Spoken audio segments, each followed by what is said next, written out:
All right, guys, I'm back on the Project 350. I made a mistake. I call this an LT1. I have a bad habit of calling all 350 Chevy engines LT1s.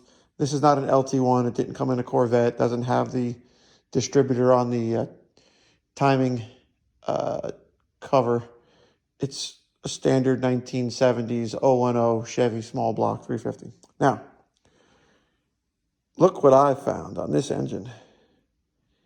Arron's Automotive Products, J56600. There's no build date stamped. But this forever is going to help with believing if this has been a rebuilt engine. It was stamped here, glued here, I should say.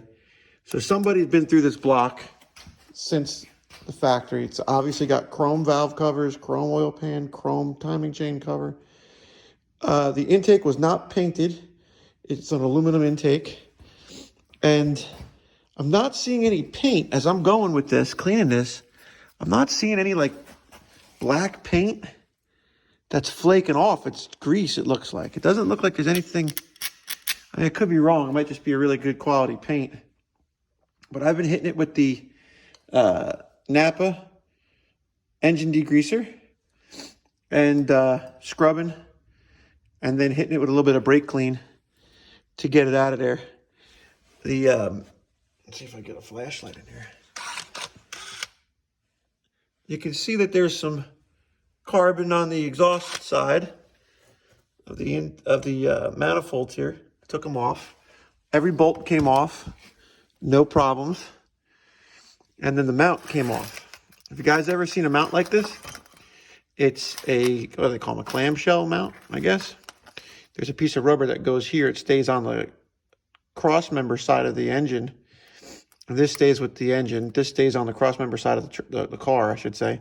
And then a bolt goes through it. But look at this. I've never seen this before. It's a ground strap to the motor mount on the metal side. So it's not the rubber side. So this goes to your chassis ground from the motor, I believe. And then there was a ground strap on the alternator bracket, which I've always seen that here. So this would go on the alternator. And I've seen people run that to the battery. So that goes to your battery, to your alternator bracket, and then I guess through the engine out of the mount. Never seen that. Let me know if that's common. I'm going to look this place up. It'd be funny if they're still in business. Story goes, this was like 95 that he got this engine rebuilt. So it's been around the mulberry bush a couple times, but 19,000 miles he says he's put on it, you know. The spark plugs weren't horrible. Under the valve pans weren't bad. You know, in case you haven't seen that video, you can look back at it. Edelbrock, Delio. Are we free? You know what I'm saying? I mean, nothing has been sprayed or touched in here. It's got a blue gasket. No, it's got blue color to it. Is that a silicone? It's a silicone covered cork gasket.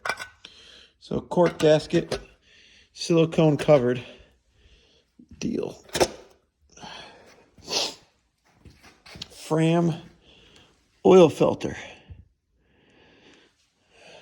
So that's the deal. We're going to keep working at it, clean it up, look up this place. There's nothing special about this engine still. I don't believe it's any kind of crazy torque monster or hot rod build. I think it's probably a stock cam flat tappet with all the basic, you know, replacement engine stuff. But it's nice to see that the guy's story checks out. Let me know. I'm selling that engine, the 4.8, 5.3 block with the harness, with the fuse box. I watched a guy online.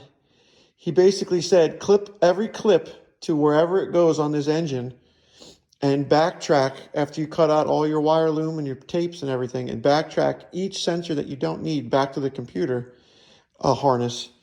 And you take this out of the harness, the computer out of the harness out of the computer, and you could de-pin what you don't want to get this engine to run on the ground. So basically, you want it to have spark, charging circuits, all the EFI control map sensors, whatever, BAP, TPS sensor, O2 sensors, everything that runs that ignition system, and the timing and the fuel delivery, but everything else you can get rid of. I think there's a couple things, bunch of stuff you can get rid of, lighten up that wire harness.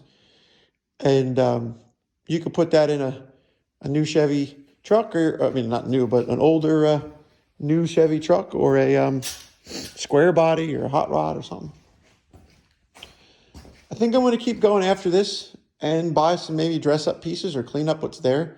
This tool, in case you guys don't know, I'm always talking to like a basic beginner person in my stories here because I'm not some super expert, but this is like a wire brush on a power drill. And here's a different one. And at the right speed and the right pressure, you can shine stuff without taking the chrome off. Like, it's not going to maybe strip this chrome bare down to the metal. Like, it's just taking the surface rust off and it's actually coming back. See myself?